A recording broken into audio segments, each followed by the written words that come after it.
আর একটু জোরে বলা যাবে না মারহাবা? ও মুসলমান, আমরা শুধু সগীরা গুনাহ করি না, পদে পদে করছি কবিরা গুনাহ। সগীরা গুনাহ মাফ হলো জান্নাতের বাগানে আসার কারণে। নিয়ত করে রওনা দিয়া বাড়ি থেকে যখন রওনা দিছেন, প্রতিটা কদমে কদমে ছোট গুনাহ আমার আল্লাহ মাফ করে দিছে। আমরা শুধু ছোট গুনাহ করি নাই, বড় বড় গুনাহ করেছি। নামাজ ছেড়ে দেয়া কবিরা গুনাহ, মিথ্যা বলা কবিরা গুনাহ, বেগানা নারীর সঙ্গে দেখা দেয়া কবিরা গুনাহ, বেগানা পুরুষের সঙ্গে দেখা দেয়া কবিরা গুনাহ। এক কথায় যাদের সঙ্গে দেখা দেয়া যায় তাদের সঙ্গে বিয়ে করা হারাম, যাদের সঙ্গে দেখা দেয়া হারাম তাদের সঙ্গে বিয়ে করা যায়।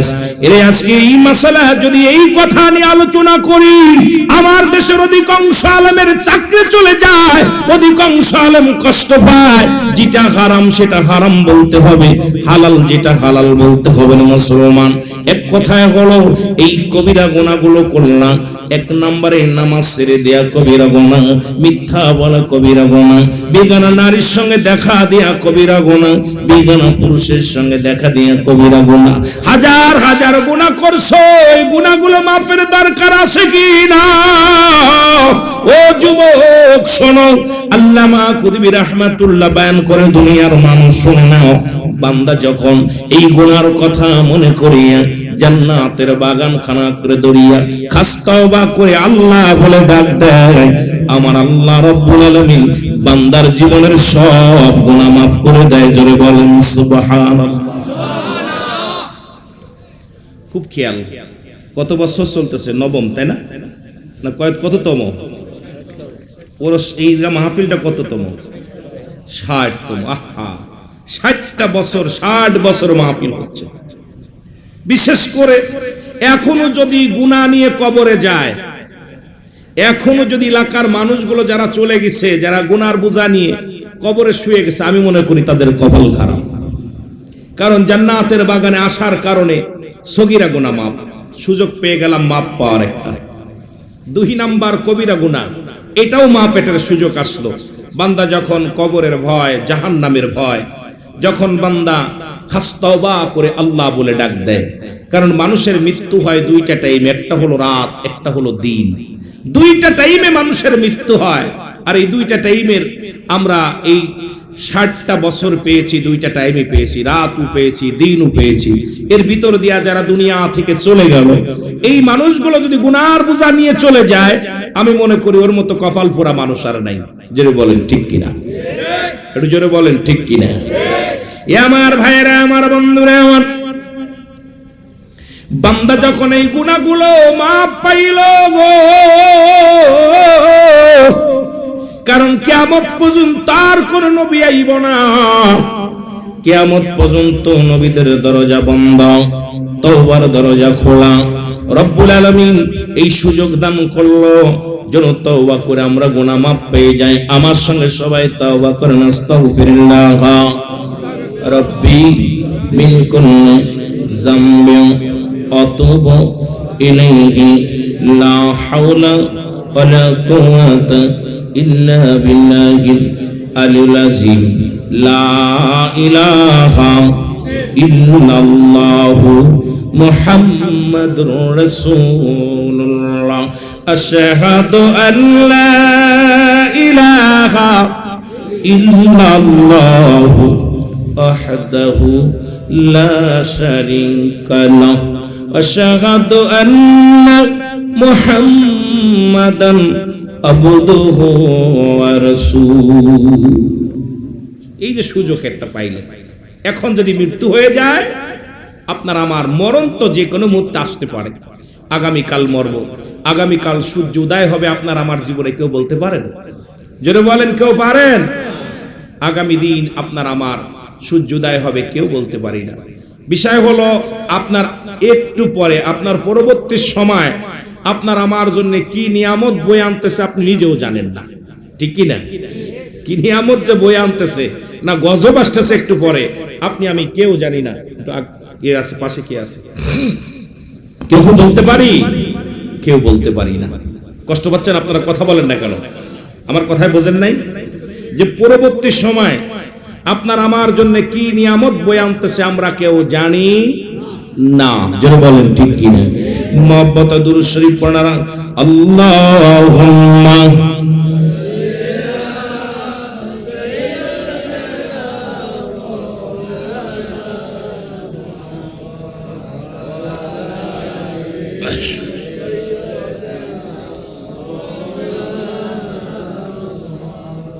আরো জোরে বলেন আল্লাহুম্মা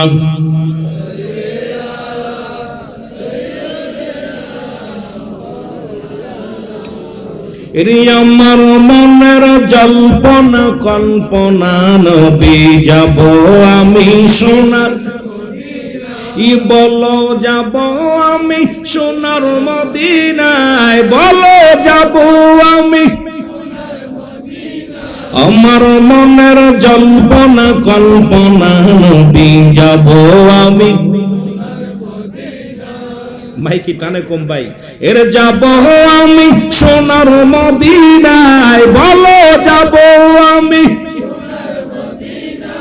আমার মনের জল্পনা কল্পনা নবী যাব আমি সোনা।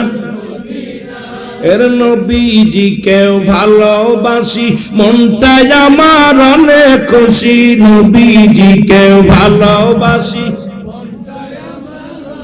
ওর নবীজিকে ভালোবেসে তৃপ্তি মেটে না, বলো নবীজিকে ভালোবেসে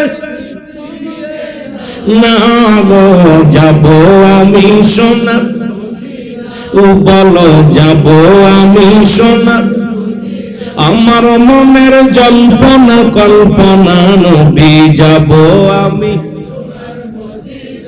এর নবীর প্রেমে এত জাদু, নবীর নামে এত জাদু, ডাকিলে মনে হয় মধু, নবীর নামে এত জাদু ডাকি এই মধু কোথাও মেলে না, বলে এই মধু না গো যাব আমি সোনা বলো যাব আমি সোনার মদিনায়, বলো যাব আমি না গো যাব আমি সোনা। এ দুনিয়ার মুসলমান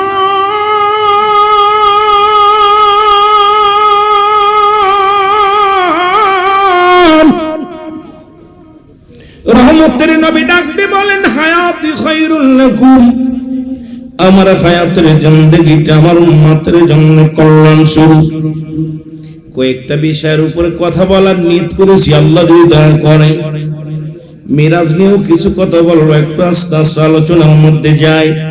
যেহেতু যুবক বাবারা আমার অনেক এখানে বসে আছেন মাদ্রাসার তালবে ইলমেরা, ও মুসলমান শুনে না, রাসূল ডাকতে বলেন হায়াতি খায়রুল লাকুম, আমার হায়াতের জিন্দেগিটা আমার উম্মতের জন্য কল্যাণ স্বরূপ।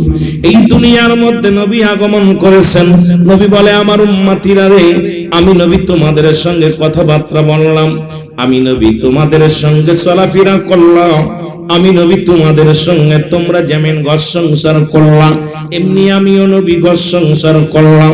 এই দুনিয়ার মধ্যে আমার দেশের কিছু আলেম ভাইয়েরা কয় নবীও মানুষ আমরাও মানুষ, নবীরা হলো গুনাহ থেকে মুক্ত আমরা গুনাহে যুক্ত, নবীরা হলো মাসুমের মাসুম আমরা হলাম গুনাহ মার্কা মানুষ। এখন নবী ওই যে বলছে হায়াতি খায়রুল লাকুম, আমার হায়াতের জিন্দেগিটা আমার উম্মতের জন্য কল্যাণ স্বরূপ। এর এই উম্মতিরা শুনে নাও, দিলের কান্ডা লাগে শোনো, নবীর সঙ্গে যারা মিসাল দাও আদম আলাইহিস সালাম ডাক দিয়ে বলেন রব্বানা যালামনা আনফুসানা ওয়া ইল্লাম তাগফির লানা ওয়া তারহামনা লানাকুনান্না মিনাল খাসিরিন। আমার সাথে পড়েন রব্বানা যালামনা আনফুসানা ওয়া ইল্লাম তাগফির লানা وترحمنا لنكونن من الخاسرين। আদম নবী ডাক দিয়ে বলে রব্বে কারীম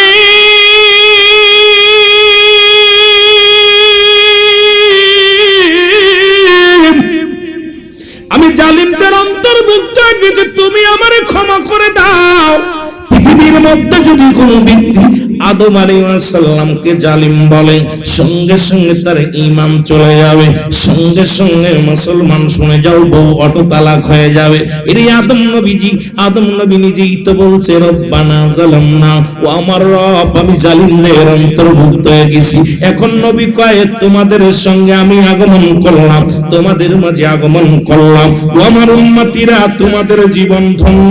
নবী আমার আপনার মতো সংসার করলো, নবী আমার আপনার মতো ঘোরাঘুরি করলো, আমার নবীজি আমার আপনার মতো মুসলমান ব্যবসা বাণিজ্য করলো, আমার আপনার মতো রাষ্ট্র পরিচালনা করলো।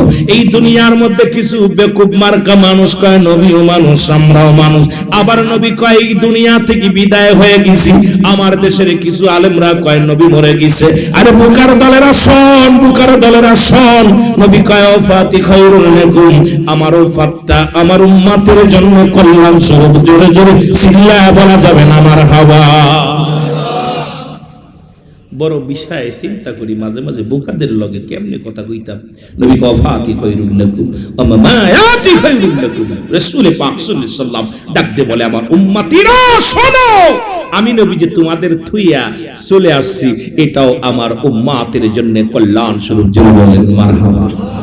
মদিনা যাইতে পারলাম না মদিনা।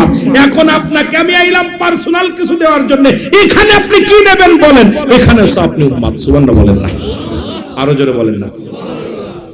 কেমন ভালোবাসছে, এই জন্য বললাম ওফাতি খায়রুল লাকুম। মনে রাখবেন মুসলমান, ওই যে বলে আসলাম, নবী বলেন আমার ওফাতটা উম্মতের জন্য কল্যাণ স্বরূপ।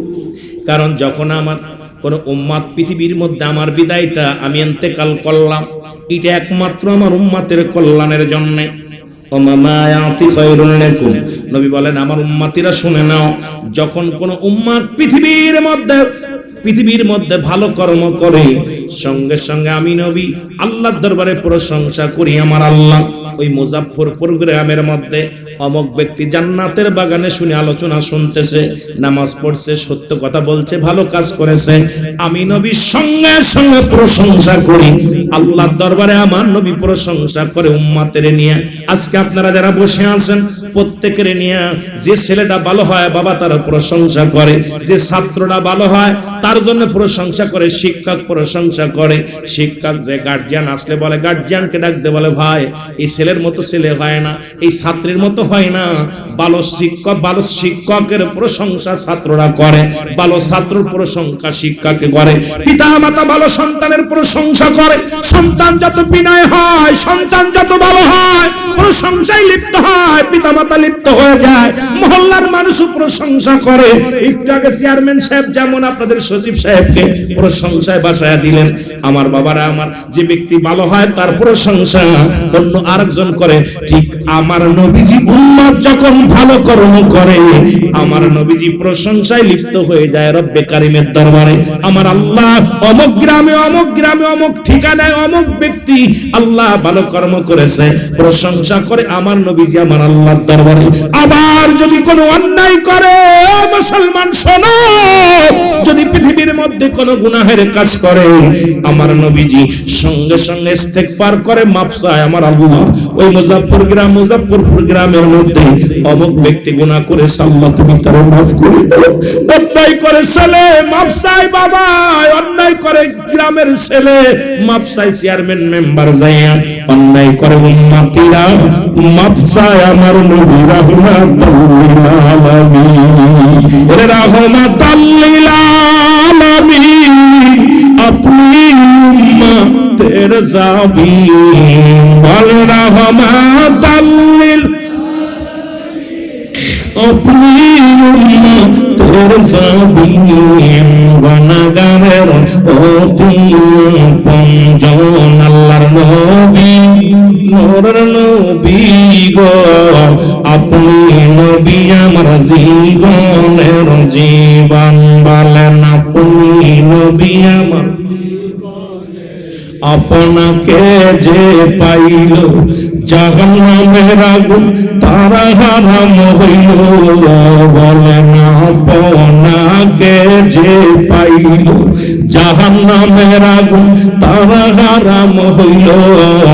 দয়া করে নবী দেন গো দেখা দেন আল্লাহর নবী মোর নবী গো আপনি নবী আমার জীবনের জীবন। বলেন আপনি নবী আমার এরে রহমাতাল লিল আলামিন আপনি উম্মতের জাবিন। বল রহমাতাল লিল আপনি উম্মতের জাবিন গুনাহগারের অতি আপনজন আল্লাহর নবী মোর নবী গো আপনি নবী আমার জীবনের জীবন। বলেন আপনি নবী আমার এ দুনিয়ার মুসলমান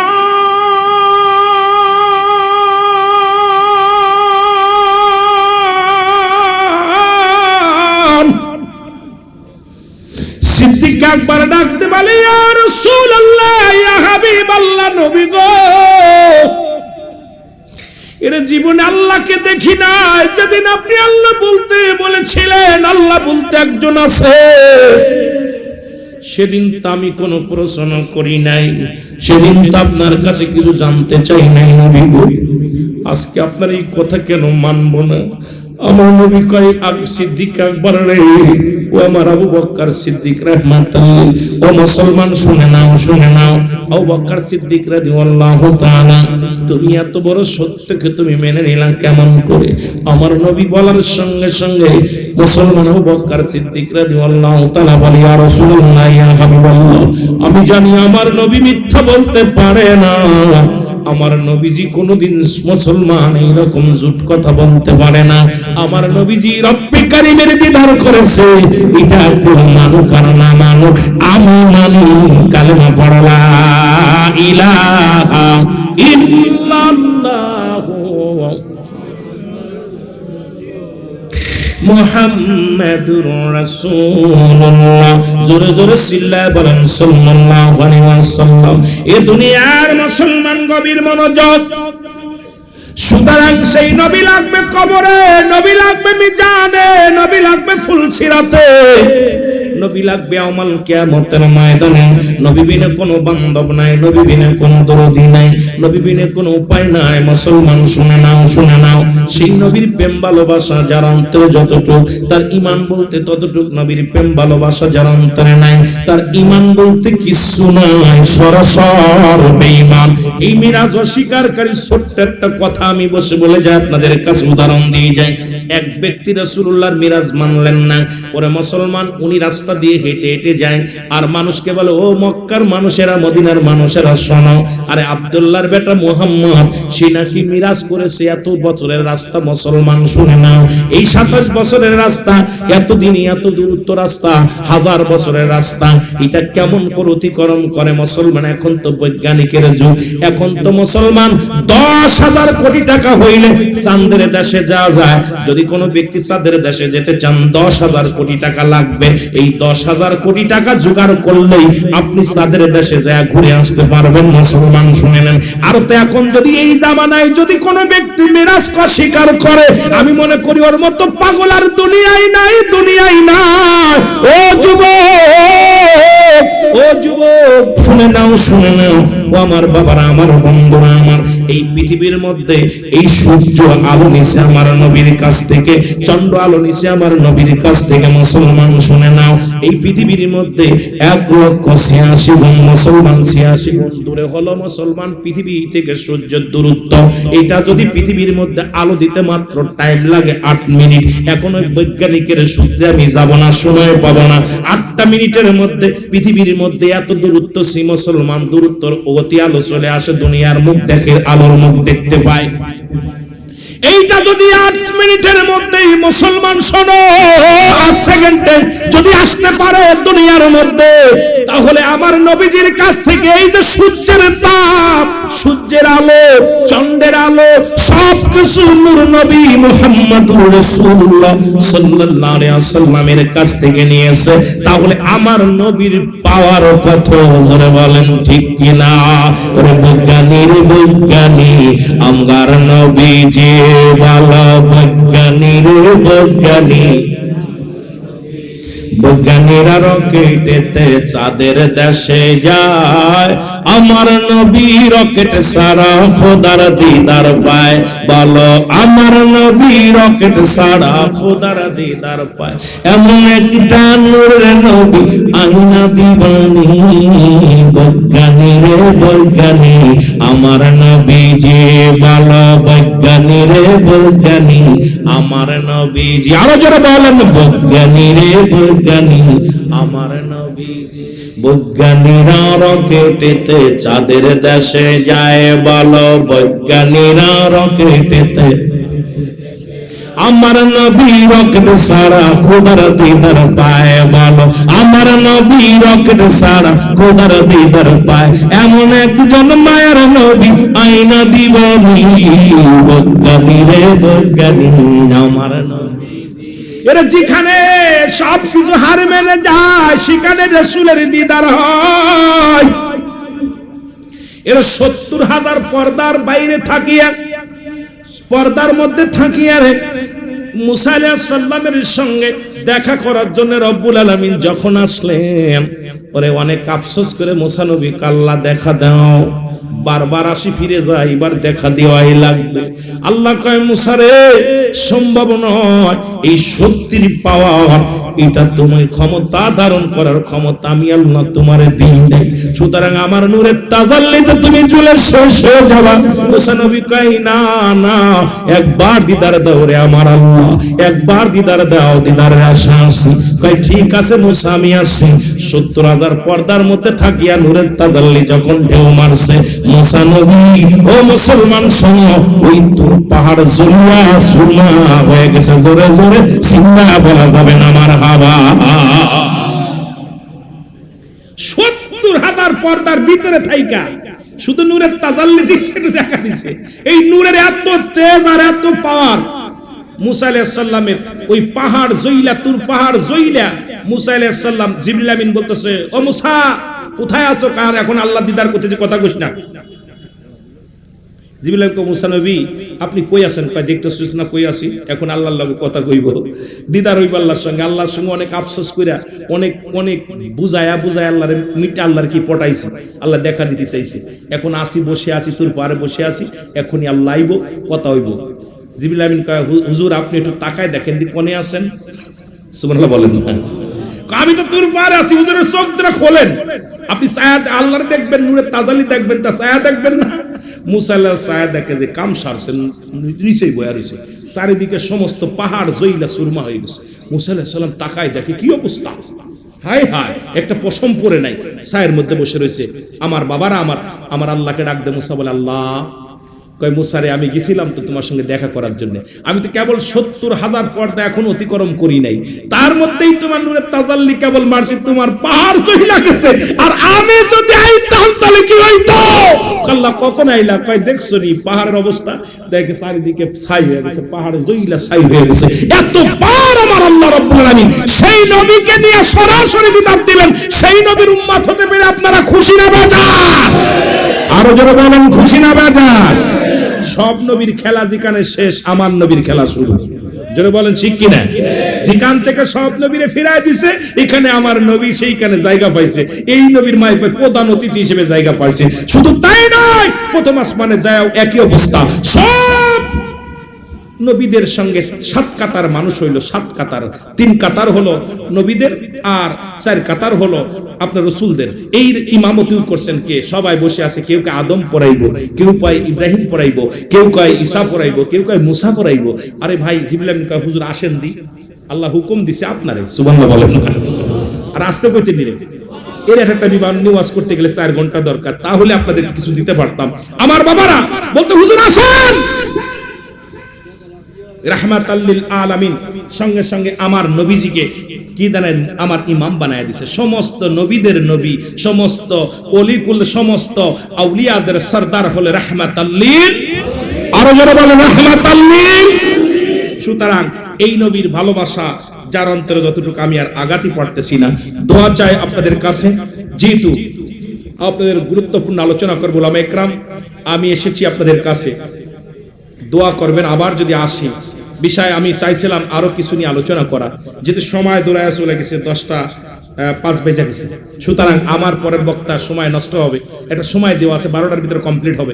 সুতরাং আপনি আর একজনের সময় খেয়ে ফেললে সেও মনে কষ্ট পাবে, মাহফিল এলোমেলো হয়ে যাবে। যার যার সময়ের পরে গুরুত্ব রেখে, সময়ের দিকে খেয়াল রেখে আলোচনা করা উত্তম। জোরে বলেন ঠিক কিনা? আমি আপনাদের থেকে বিদায় নিলাম।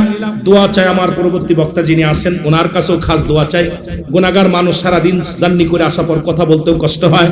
দোয়ার দরখাস্ত রেখে বিদায় নিলাম। আসসালামু আলাইকুম। যত প্রেম দিবেন তত আলোচনার মজা হবেন। আমি বাস্তববাদী বক্তা, বেশিরভাগই আলোচনা করি মানুষের চেহারা দেখে।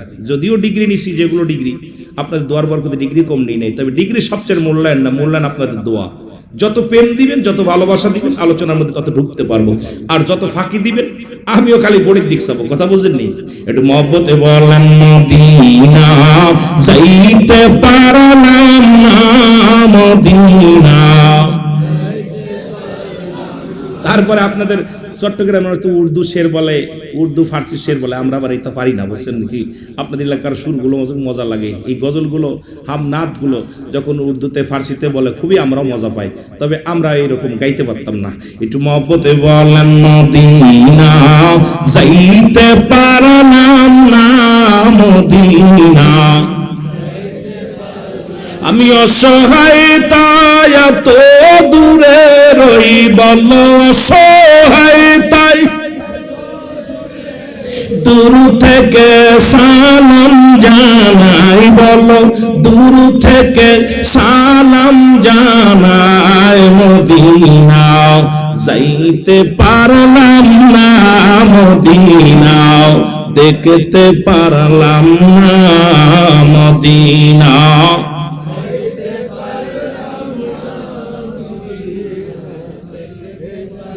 মদিনার নাম কত মধু,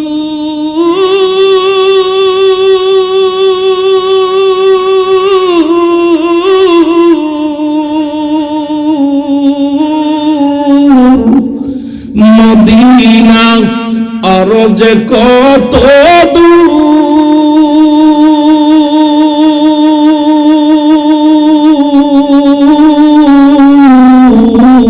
ওই মদিনার পথের দুলি, বলো ওই মদিনার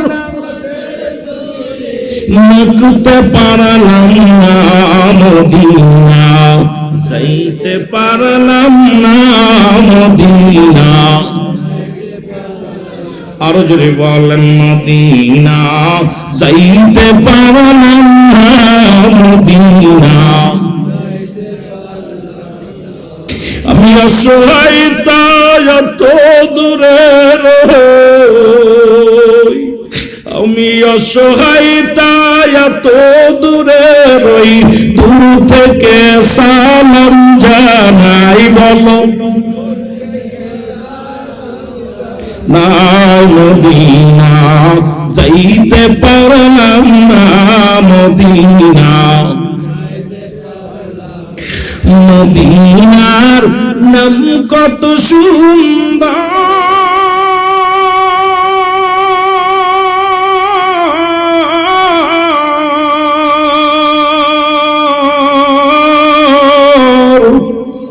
মদিনা কেড়ে সে অন্তর,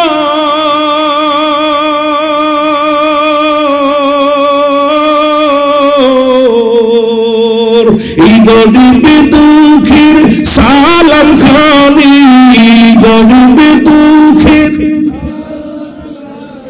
পৌঁছে দিও মদিনায়, বলো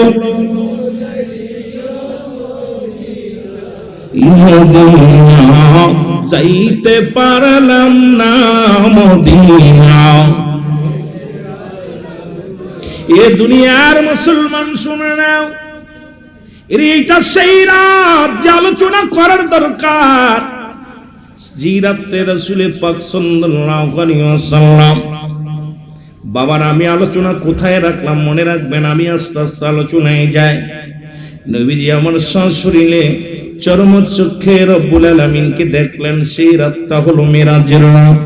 নবীজি এখান থেকে গেলেন ৭০ আসমান মাস পর্যন্ত। সমস্ত পৃথিবীর মধ্যে একটা কথা আমার মনে পড়ে গেল, জিবরিল আমিন এই নবীর প্রেম কেন, নবীর প্রেম করবেন, নবীর ভালোবাসার কেন ডকবেন? জিবরিল আমিন এসে বলে, ইয়া রাসূলুল্লাহ, ইয়া হাবিবাল্লাহ, আপনার কাছে একটা কথা জানতে চাই। আমি জিবরিল এই দুনিয়ার মধ্যে আগমন করলাম আদম আলাইহিস সালামের কাছে 12 বার, ইদ্রিস আলাইহিস সালামের কাছে 4 বার, মুসা আলাইহিস সালাম ইব্রাহিম আলাইহিস সালামের কাছে আসলাম 42 বার, মুসা আলাইহিস সালামের কাছে আসলাম মুসলমান 450 বার। ইয়া রাসূলুল্লাহ, ইয়া হাবিবাল্লাহ, আজ পর্যন্ত কে আমারে হুকুম দেয়, কার হুকুমে আসি? এই হুকুম দাতারে আজও পর্যন্ত আমি জিবরিল দেখতে পারি নাই। জোরে জোরে চিল্লায় বলেন মারহাবা। ওরে যেখানে জিবরিল যাইতে ক্ষমতা নাই, যেখানে রব্বে কারীমকে দেখার পর জিবরিলকে পর্যন্ত আমার আল্লাহ দেয় না, সেই পর্যন্ত পৌঁছে গেছে আমার নবী রাহমাতুল লিল আলামিন। আমরা সেই নবীর উম্মত, আমরা খুশি না বেজার?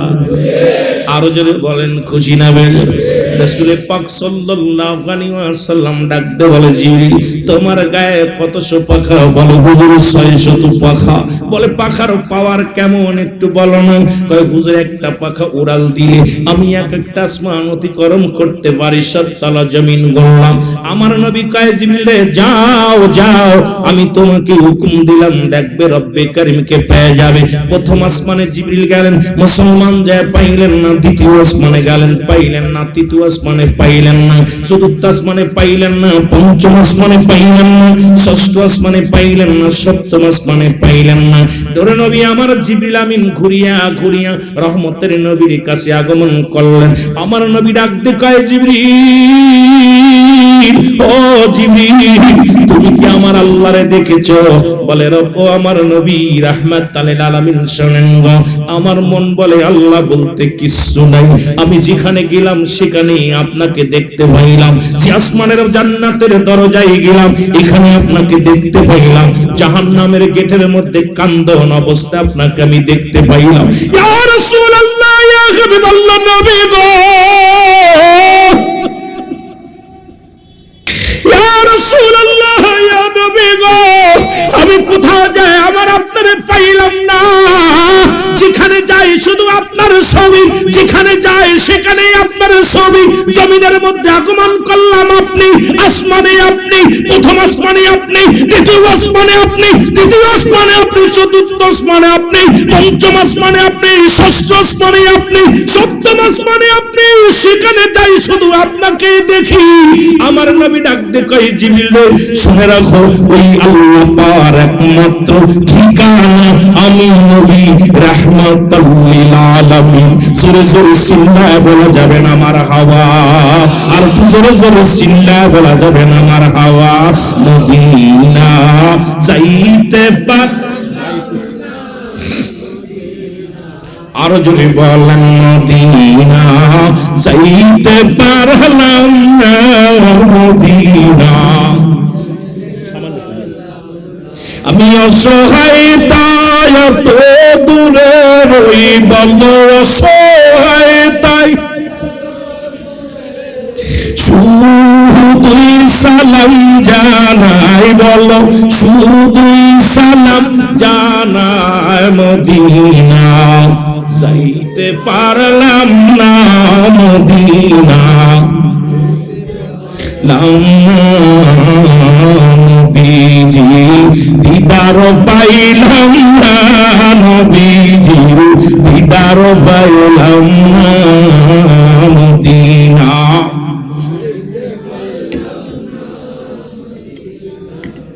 মারহাবা, জোরে জোরে বলেন, রবি শান লাগান না। মদিনা যাই,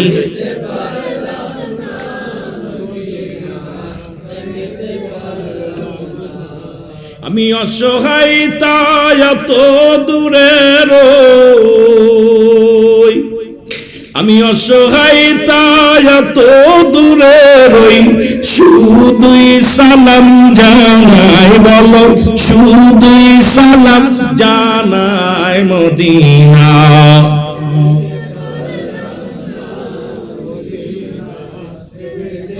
এ দুনিয়ার মুসলমান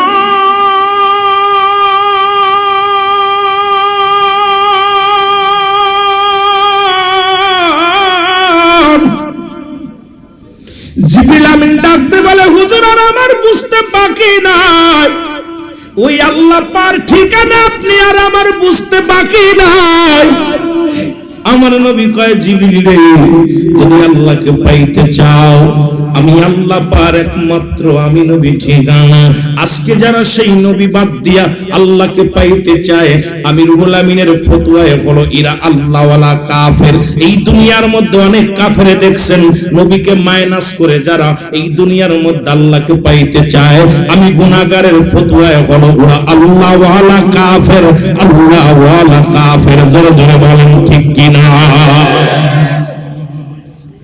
আল্লাহ পর্যন্ত যাইতে গেলে নবী লাগবো, আর নবীরা যারা বাচ্চা নিতে লাগলে বাবার লাগবো। কি কি কথা কয় না? এটা বাচ্চা নিতে হইলে কি লাগবো? কথা কয় না? ওসিলা লাগবো। ওসিলাটা কিনা? বাবা। আবার বাবা হইলে হইতো না, অবৈধ হইলে হইতো না, বৈধ হওয়া লাগবো। ঠিক কি না? সেই বৈধ হওয়ার লগে কালেমা পড়া লাগবো। নবী পাওয়ার জন্য আগে সর্বপ্রথম ঈমান আনতে হইব। ঈমান আনতে হইব। ঈমান আনার পর নবীর প্রেমের সঙ্গে জড়িত হইতে হইব। এরপরে নবীরে পাইতে হলে, নবীর যখন পাওয়া যাবে, আল্লাহ পাওয়ার ঠিকানা একদম আপনার জন্য সহজ হয়ে যাবে। জোরে বলেন মারহাবা। আরো জোরে বলেন ঠিক কিনা? কিন্তু আমার সমাজে কিছু হুজুর ভাই রইছে, এরা দেখবেন নবীর জন্য যে ভাই একটু আগে শিয়া বলছে না, কিছু একটা কিছু আছে, এগুলো আমি সবার নাম, কেন আমি সিদ্দিকের ওয়াজ যতগুলো শুনবেন, আমি কারোর গিবাতকে ওয়াজ করতে পারি না, এটা আমার অভ্যাস নাই।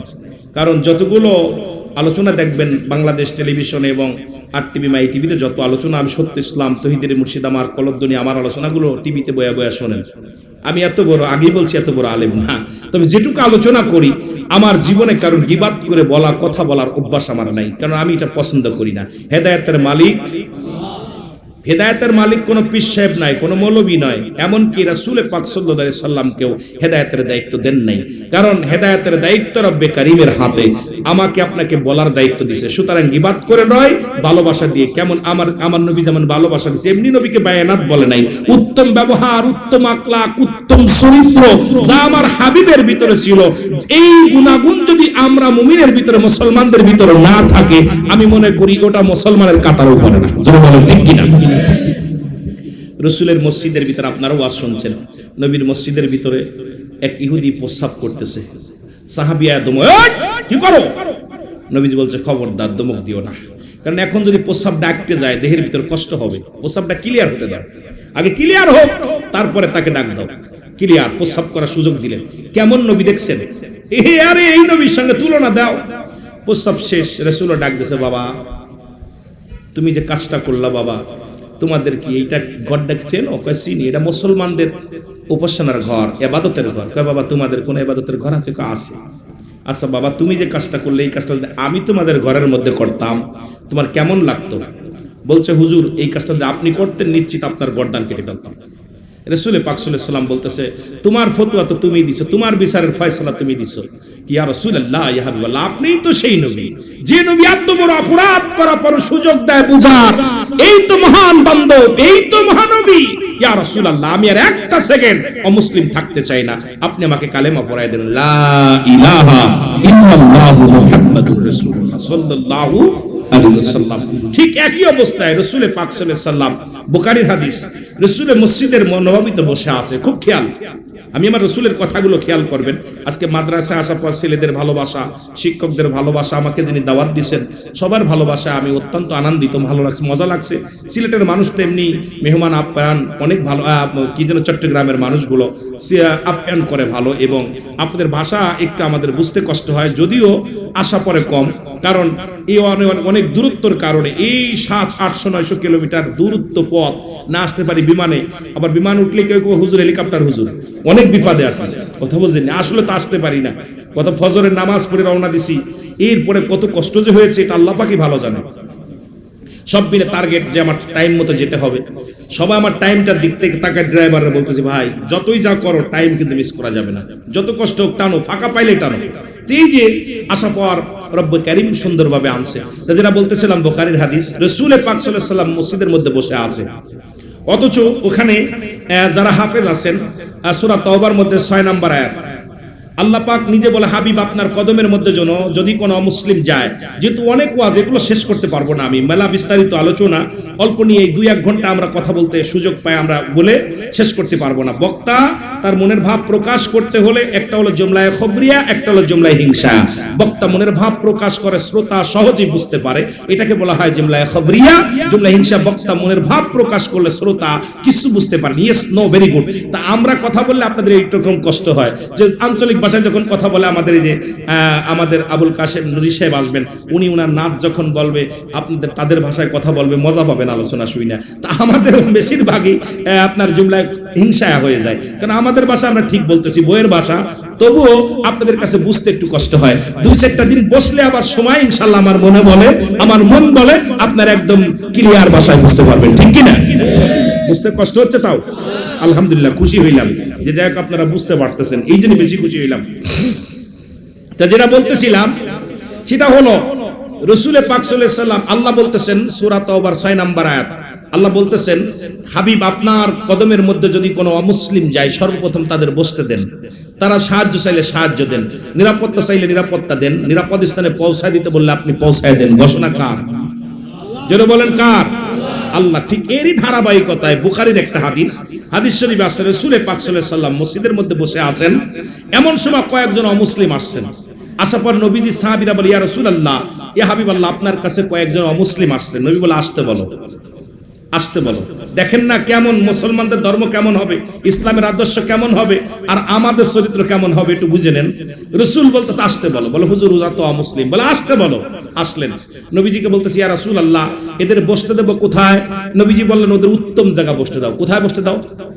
জোরে বলেন কোথায়? একটু রাসূলের আদর্শ শেখেন, কোথায় বসতে দিবেন?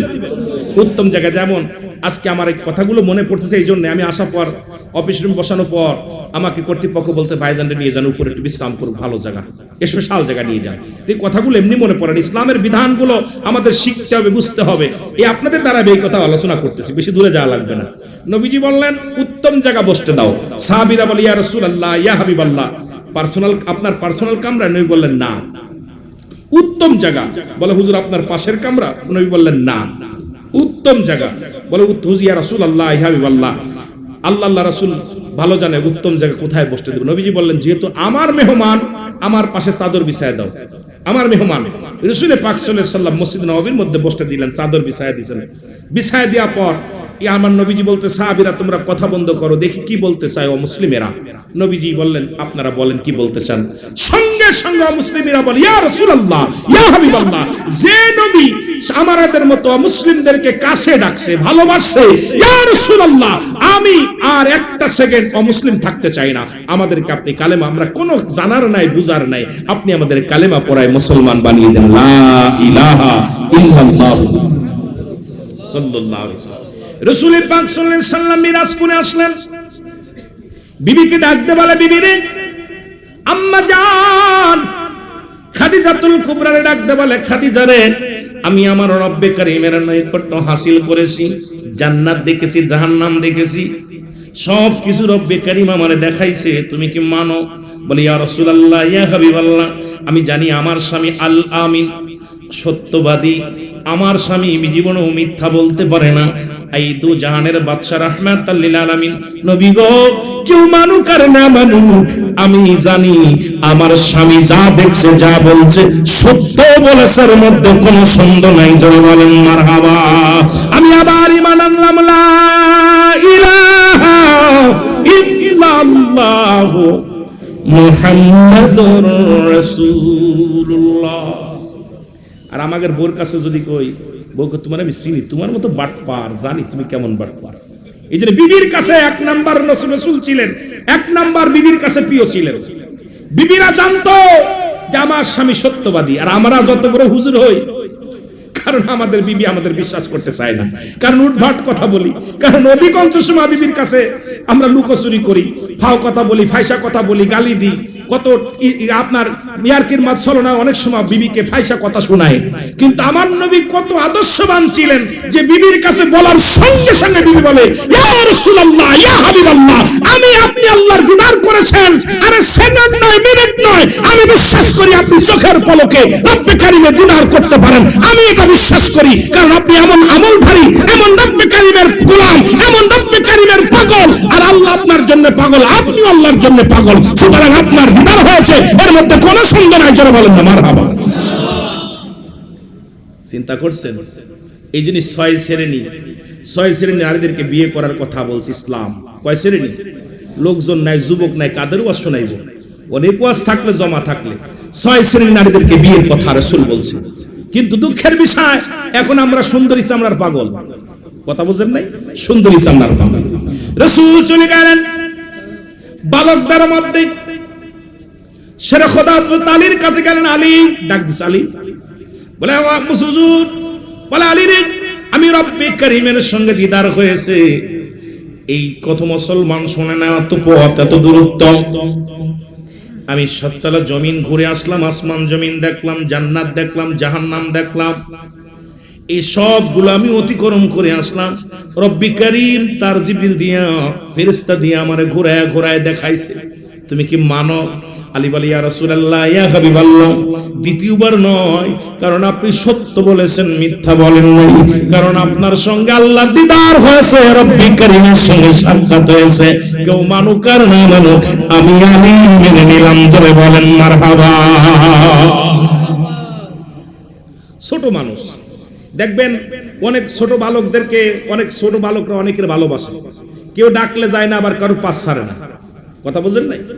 অনেকের পিছ ছাড়ে না, পিছ কি বলেন আপনারা, পিছন ছাড়ে না, আবার অনেকের ডাকলেও যায় না। আপনি ডাকবেন, কয় তুই বিয়াদব।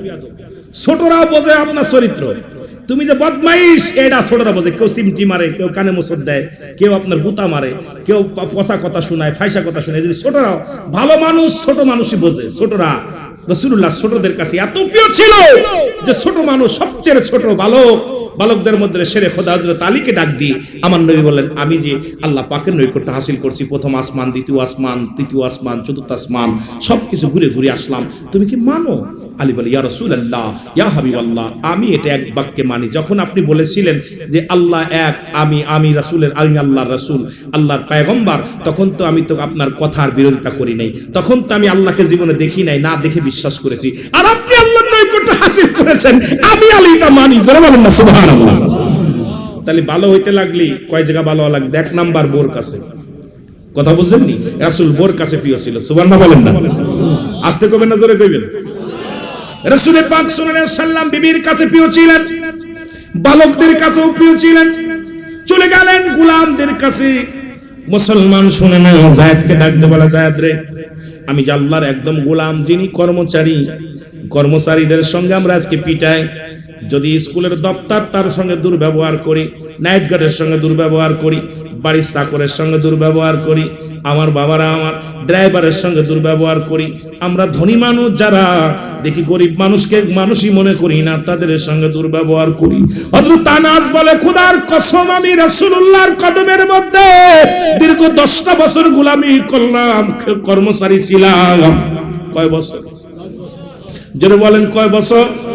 10 বছর কর্মচারী ছিলাম। কত অপরাধ করেছি। রাসূল পানি চাইলে, গরম পানি চাইলে ঠান্ডা পানি নিয়ে দিতাম, নবী স্যান্ডেল চাইলে জুতা নিয়ে দিতাম, নবীজি লাঠি চাইলে অন্য কিছু ধরায় দিতাম। কত অপরাধ করছি, খোদার কসম করে বলি, আমার নবীজি কোনদিন আমাকে ধমক দিয়ে কথা বলে নাই। সুতরাং এর দ্বারা প্রমাণ হয়, এমনি আর বলে নাই বাইয়ানাত, উত্তম ব্যবহার, উত্তম আখলাক, উত্তম চরিত্র যা রাসূলের ভিতরে ছিল, এই গুণে গুণান্বিত যদি আমরা না হই, কেমন নবী প্রেমিক হলাম? জীবনে আমার মুসলমান বাবারা, আমরা কর্মচারীরে পিটা, ড্রাইভারের বেতন বন্ধ করে দিই, কাজের লোকের কামলাদের ফাঁকি দিই, ব্যবসায় বসে কর্মচারীদের ঠগায়, অফিসে বসে কর্মচারীদের ধমক দিই, কিন্তু আমার নবীর ভিতরে যে আদর্শ ছিল রাহমাতুল লিল আলামিন, আমার নবী রাহমাতুল লিল আলামিনের ভিতরে যে আদর্শ ছিল, যে আদর্শ দিয়া প্রেম দিয়া গোটা বিশ্ব জয় করেছে, গোটা কুল কায়নাত মুসলমান জয় করেছে, সারা পৃথিবী জয় করেছে। কারণ আমার নবীজি, আমার হযরত মুসলমান আনাস বলে, খোদার কসম, খোদার কসম, আমার নবীজি কোনদিন আমার ধমক দিয়ে কথা বলে নাই। সুতরাং সেই গুণের গুণান্বিত হওয়ার দরকার আছে কিনা? এরে আমরা গুনাহগার নবী, আমরা গুনাহগার বলো, আমরা গুনাহ ও নবী গো আমরা গুনাহগার বলো, সালাত সালাম জানাই, সালাত সালাম জানাই আপনার উপরে, ও নবী গো আমরা গুনাহগার বলো, আমরা গুনাহগার গো নবী, আমরা গুনাহগার বলো, আমরা গুনাহগার গো নবী, ও নবী গো, ও নবী ও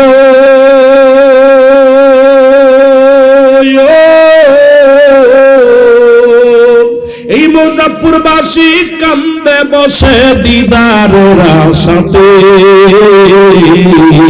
ও নবী এই মুজাফফরবাসী কান্দে বসে দিদারের আশে,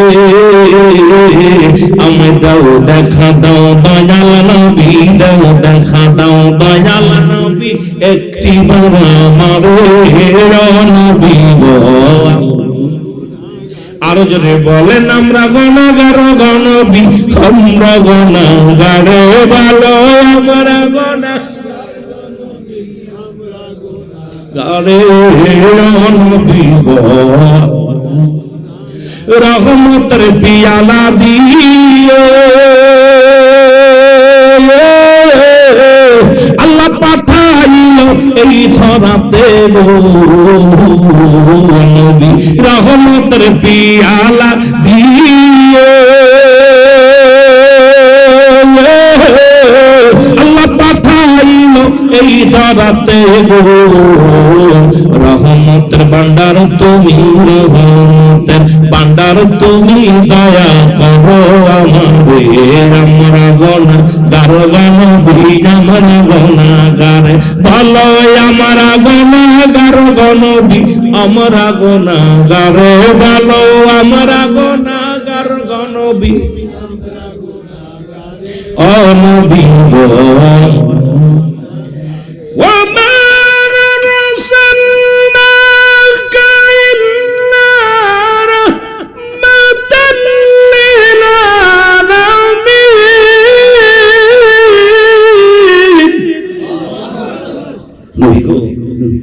পৃথিবীর রহমত তো আপনাকে দান করেছে, সেই রহমত থেকে এই গোলামদের একটু রহমত দিয়া দিদার দিয়ে দিন। জোরে বলেন মারহাবা, আর একটু জোরে বলেন মারহাবা।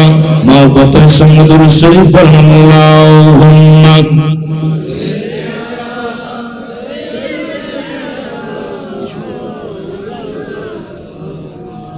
ওয়ালা আলি সাইয়্যিদিনা।